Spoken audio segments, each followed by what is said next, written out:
Natuloy naman ng payapa ang rally sa Luneta sa kabila ng pagtangka umano ng mga otoridad na ito ay pagbawalan. Paliwanag ng pulis, nais lang nilang siguruhing walang magiging gulo sa kilos protesta. Ang detalye sa Agenda Weekend Report ni Pierre Pastor.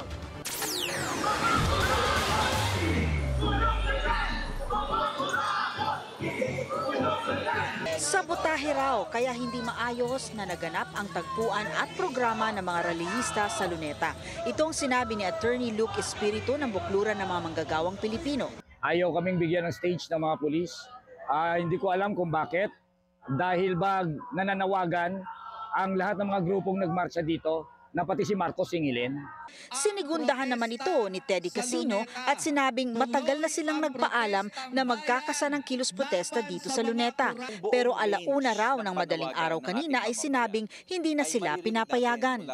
Wala talaga dahilan ang mga pulis, kundi ang kanilang kapraningan sa pagpipigil na ito. Sa kabila nito, natuloy naman ang rally. Maayos, tahimik na nagtagpo sa Luneta ang mga tao bago tumungo sa People Power Monument. Nasa 1,500 ang sinasabing dumalo kasama ang anti-Marcos at anti-Duterte groups.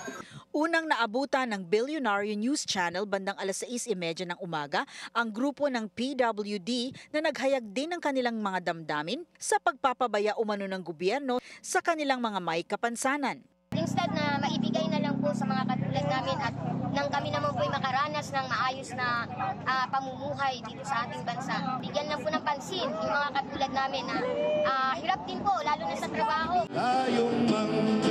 Dumayo rin ang Tambol Bayan na idinaan sa tambol at mga awitin ang kanilang protesta. Paulit-ulit na lang ang ating history. Nagtalumpati rin si May Paner o mas kilalang Juana Change na nagsabing hindi na ba tayo natuto? Si Carmi Martin naman naghayag din ng pagkadismaya sa pagbabayad nila ng maayos na tax sa kanilang pag-aartista tapos na nakawin lang pala. Nagpunta ako dito hindi po para makipag-away, but to enlighten everyone. Ayon sa mga nakausap nating rallyista, kahit anong gawing pigil ng gobyerno, magsasagawa ng protesta ang mga Pilipinong dismayado sa pamahalaan.